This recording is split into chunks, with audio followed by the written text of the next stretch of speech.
3장 7절로 20절의 말씀을 통해서 한번 따라해보세요. 예수님의 생활 방법.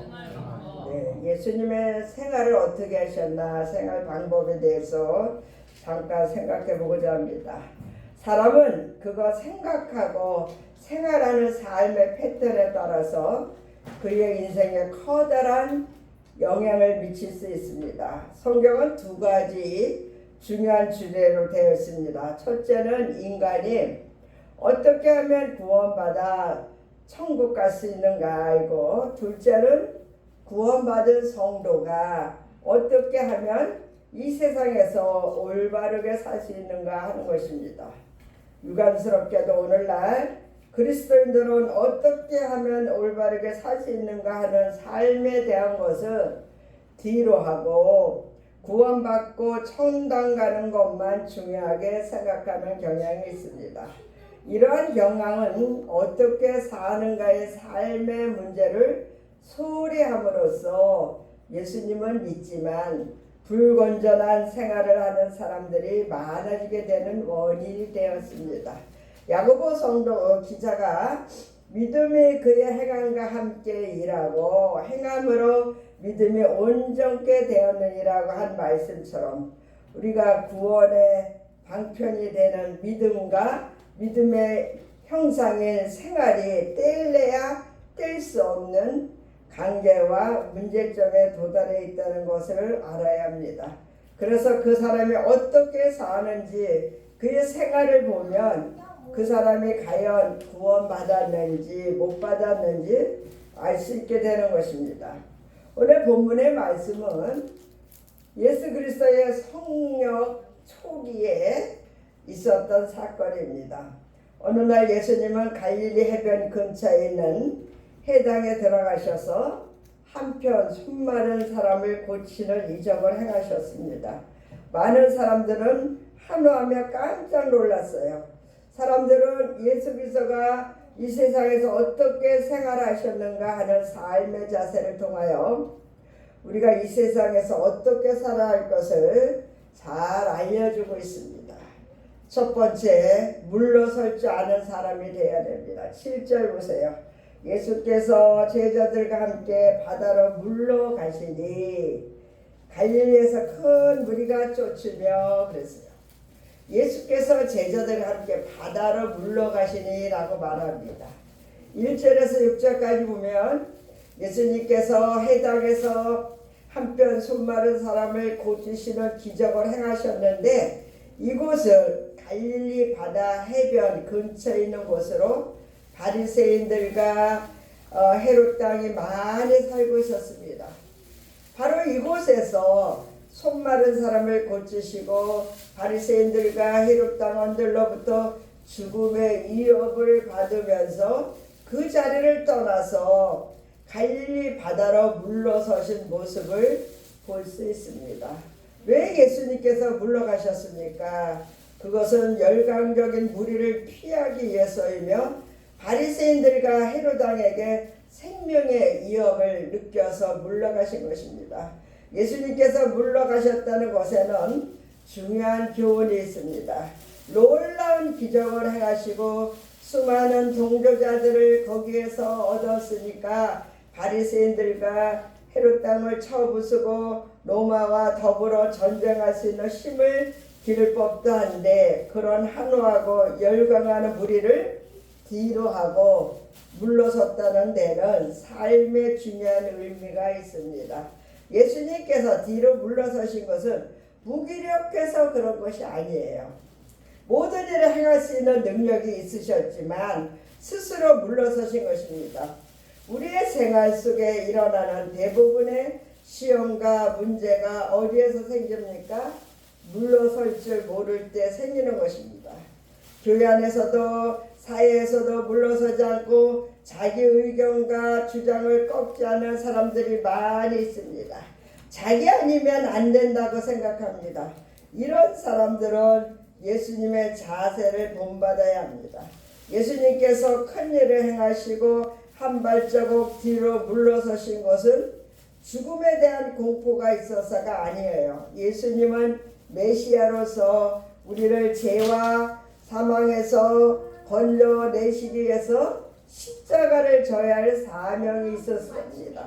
그런데 그 사명의 때가 아직 오지 않았기 때문에 그때를 위해서 잠시 뒤로 물러서신 것입니다. 큰 일을 한다고 해서 위대한 사람이 되는 것은 아닙니다. 물러서야 할 때에 물러설 줄 아는 사람이 위대한 일꾼이 될 수 있습니다. 예수님이 이렇게 물러서신 것은 단회적이 아니라 사건이 아니라 세례 요한이 복음을 전하다가 잡혔다는 소식을 듣고 예수님께서는 갈릴리로 또 물러가셨다고 했습니다.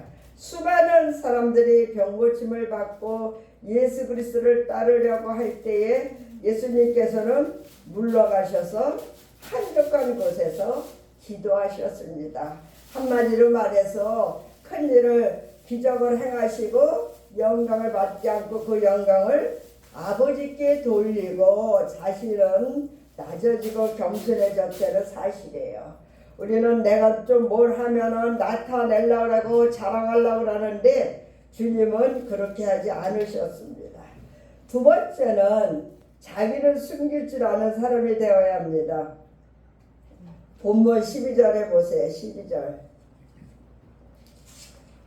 예수께서 자기를 나타내지 말라고 많이 경계하시니라 그랬어요. 귀신들이 예수님을 향해 당신은 하나님의 아들이라고 말할 때에 예수님께서 자기를 나타내지 말라고 많이 경계하시라고 했습니다. 바로 자신을 숨길 줄 아는 지혜를 우리에게 보여주시는 것입니다. 예수님의 생각과 대중의 생각은 전혀 달랐습니다. 예수 그리스도가 이 세상에 오신 것은 로마로부터 이스라엘을 구원해내라고 하신 것이 아니라 죄와 사망에서 인간을 구원하시기 위함이었습니다.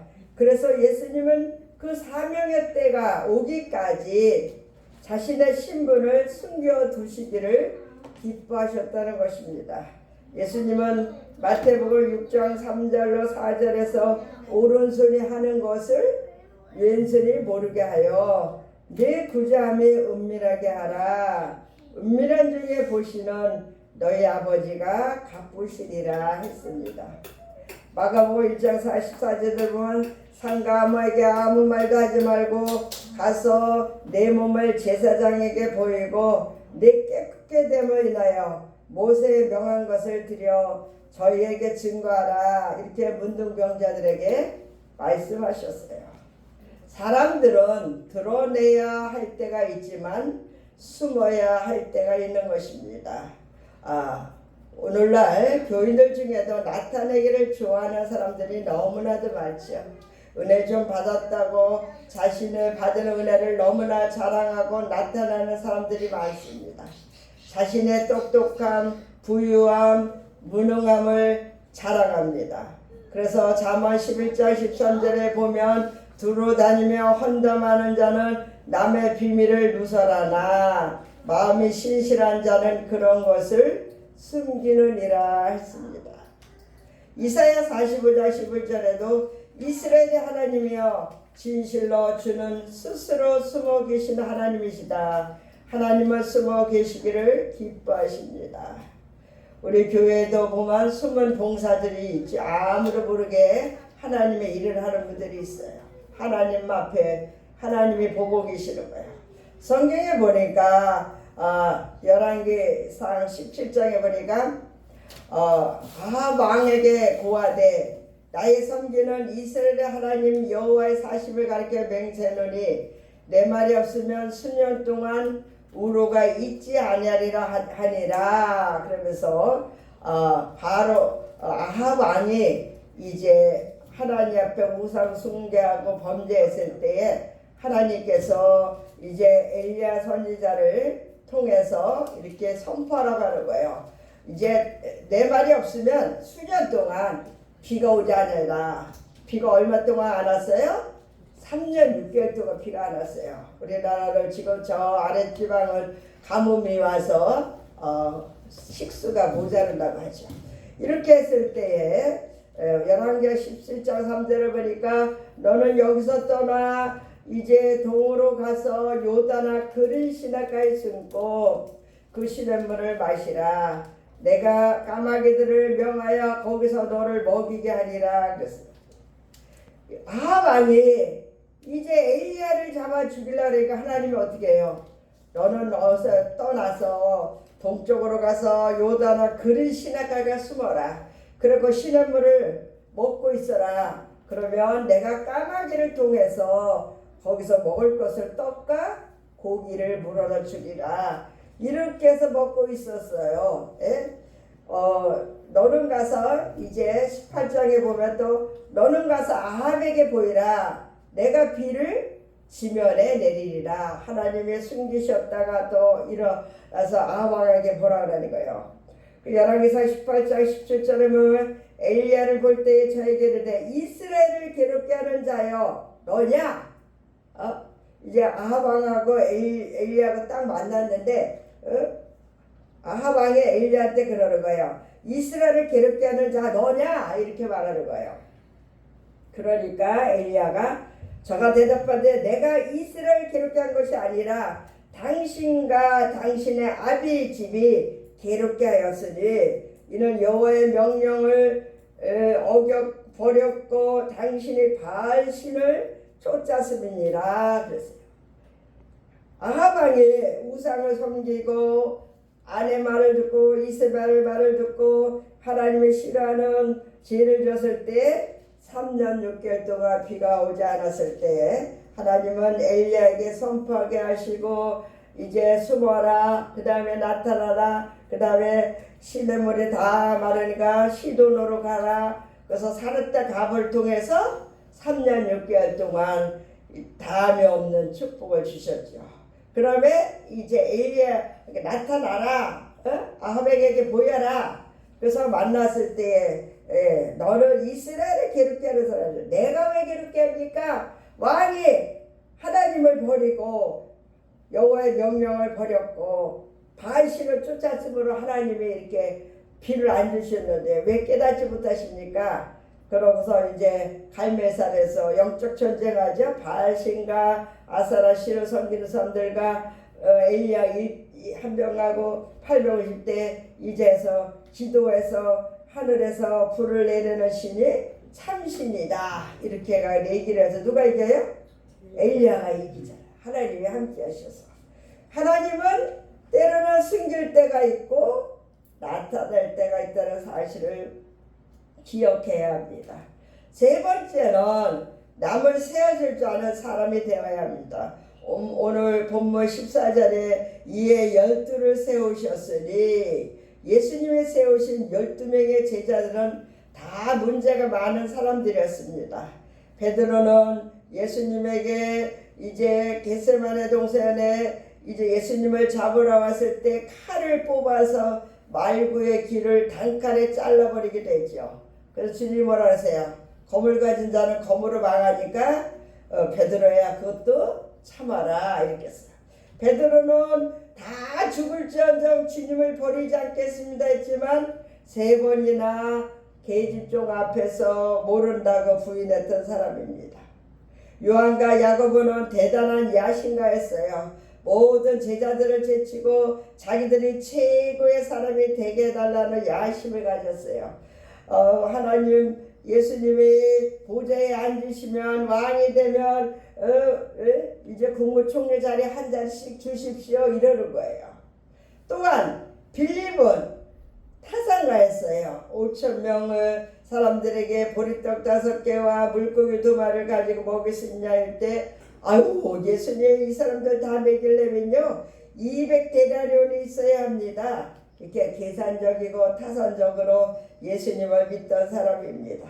또 마태는 어땠어요? 세리로서 이스라엘 백성들의 재산을 빼앗아 로마에 바치던 배교자여 배국노였습니다. 가나안 시몬은 열심당원이요 민족주의자였습니다. 항상 칼을 허리에 차고 다니면서 로마 군사를 죽이고 또 로마에 아부하는 사람들을 죽이던 사람입니다. 가룟유다는 돈을 위해서 예수님을 팔아먹는 사람입니다. 도마는 회의주의자로서 예수님의 손과 옆구리를 만져보지 않고는 믿을 수 없다고 하던 사람입니다. 모두가 불완전하고 문제가 많았던 사람들이에요. 그런데 놀라운 사실은 예수님은 이들을 세워서 제자를 삼으시고 복음 전파의 일꾼으로 세우셨다는 사실이에요. 이것은 예수님께서 그들 한 사람 한 사람의 인격을 존중에 귀중히 여기셔서 그들 한 사람 한 사람을 제자로 삼으셨다는 것입니다. 그들은 부자도 아니었어요. 지식인도 아니에요. 권력자도 아니었습니다. 그래도 주님께서는 그들을 귀히 여기셔서 세워주셨다는 사실입니다. 서로의 권위를 세워줄 때 이것은 구원받은 그리스도인들이 이 세상을 살아가는 삶의 자세가 된다는 사실을 기억하고 우리는 주님을 본받아서 때로는 물러설 줄 아는 사람, 숨길 줄 아는 사람, 또 세워줄 줄 아는 사람, 그런 사람이 되어야 될 줄 압니다. 히스기야 왕이 병들었다가 이제 낫을 때 어떻게 했어요? 바벨론 나라에서 이 히스기야 왕을 이제 격려하러 보물을 갖고 왔을 때 히스기야 왕이 어떻게 해요? 기분이 좋아가지고 안에 창고까지 다 보여주는 거예요. 금은보화를 다 보여주고 자랑을 했어요. 그럴 때 어떻게 해요? 이사야 선지자가 히스기야 왕이요 왜 그렇게 했습니까? 이 모든 성물과 폐물이 바벨론 나라로 갈 날이 있습니다. 이렇게 예언하죠.